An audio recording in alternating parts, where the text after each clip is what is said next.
یہ ایک شہادت ہے، ایک گواہی ہے، تو اس بات کی ضمانت ہے، اس بات کی گواہی ہے کہ جتنے بھی نمائندے کھڑے ہوئے ہیں، جتنے بھی امیدوار ہیں، جو بھی چناؤ الیکشن لڑ رہے ہیں، ان سب میں سب سے بہتر فرسٹ نمبر 100/100 نمبر حاصل کرنے والا یہ آدمی ہے جس کے لیے میں بٹن دبا رہا ہوں۔ اب آپ کو اپنے گریبان میں جھانکنا ہوگا۔ قرآن کہتا ہے وَإِذَا قُلْتُمْ فَعْدِلُوا وَلَوْ كَانَ ذَا قُرْبَىٰ، جس کے بارے میں تم شہادت دے رہے ہو، آپ قرابت کو نہ دیکھو، رشتہ داری کو نہ دیکھو، دوستی کو نہ دیکھو، تعلقات کو نہ دیکھو، لالچ کو نہ دیکھو، حرص کو نہ دیکھو۔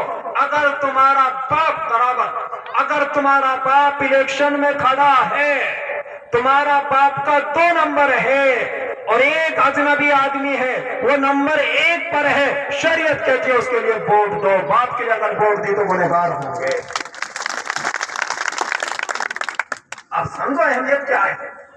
اور اگر آپ نے میرا باپ ہے، میں اس کا خون ہوں، میں پیشاب ہوں، اس طرح کی خیالات آ گئے دل کے اندر، اور آپ نے صرف اس رشتہ داری کی بنیاد پر، اس قرابت کی بنیاد پر آپ نے اپنے باپ کا 2 نمبر ہونے کے باوجود ووٹ ڈال دی، کل قیامت کے دن گریبان پکڑا جائے گا۔ قرآن نے تم سے کہا تھا جب گواہی دو تو سچی گواہی دینا، جھوٹی گواہی دینا حرام تھا، تم نے اپنے باپ کے لیے کیوں ووٹ دی تھی؟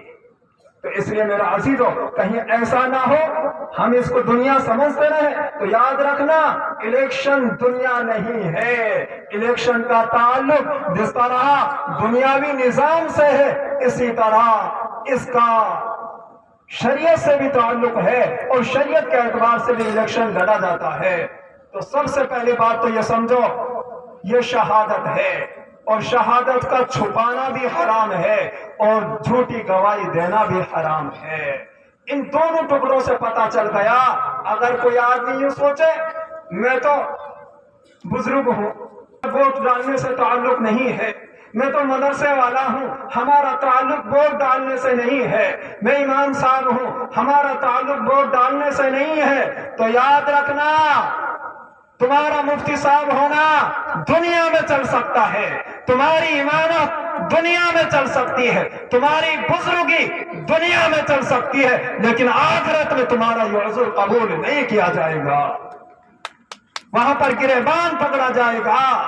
جب ووٹ ڈالنے کے لیے کہا تھا، جس سے پوری قوم کا تعلق تھا، پوری قوم کا مسئلہ تھا، پورے ملک کا مسئلہ تھا، جس سے تمام مذہب کا مسئلہ تھا، تم سے ووٹ ڈالنے کے لیے کہا گیا، اور تم نے اپنے مفتی صاحب ہونے کی وجہ سے، اپنے مدرسی کی وجہ سے، اپنی امامت اور خطابت کی وجہ سے تم نے ووٹ ڈالنے کو ناجائز سمجھا، اور سمجھا یہ دنیا دار لوگوں کا کام ہے، تو تم نے قرآن اور حدیث کے خلاف کام کیا ہے، اس کا حساب دے کر جاؤ۔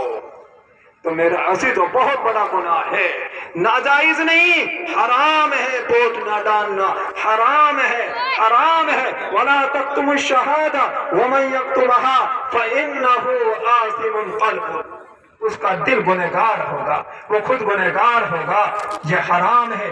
اس لیے میرا عزیزو، آج پوری قوم سے میری درخواست ہے، تمام ہندو بھائیوں سے بھی اور مسلمانوں سے بھی، جو ہمارا بچہ یا بچی خواہ شادی ہو یا نہ ہو، 18 سال کا جیسے ہو جائے، فوراً اس کی ووٹ بنواؤ، اس کی آئی ڈی بنواؤ، سب سے پہلا کام ہے۔ کیوں؟ اگر تم ووٹ نہیں بنواؤ گے، یہ ووٹ نہیں ڈالے گا، ووٹ نہ ڈالنا بھی ناجائز ہی نہیں بلکہ حرام ہے۔ اس لیے سب سے پہلا فریضہ ہمارا یہ ہے، ہم 18 سال کے ہونے کے فوراً بعد اپنا بچہ اور بچی کی ووٹ بنوائیں۔ تو بنواؤ گے نا بھائی؟ ایک بات۔ دوسری بات، جب اتنا معلوم ہو گیا کہ ووٹ نہ ڈالنا حرام ہے، اتنا بڑا گناہ ہے، اب میں سمجھتا ہوں کہ شاید مجھے کہنے کی ضرورت نہیں ہے، اگر غلط آدمی کو ووٹ ڈالی گئی تو پھر کیا ہوگا؟ یہ تو نہ ڈالنا ہے، یہ تو اس کو گناہ ہے،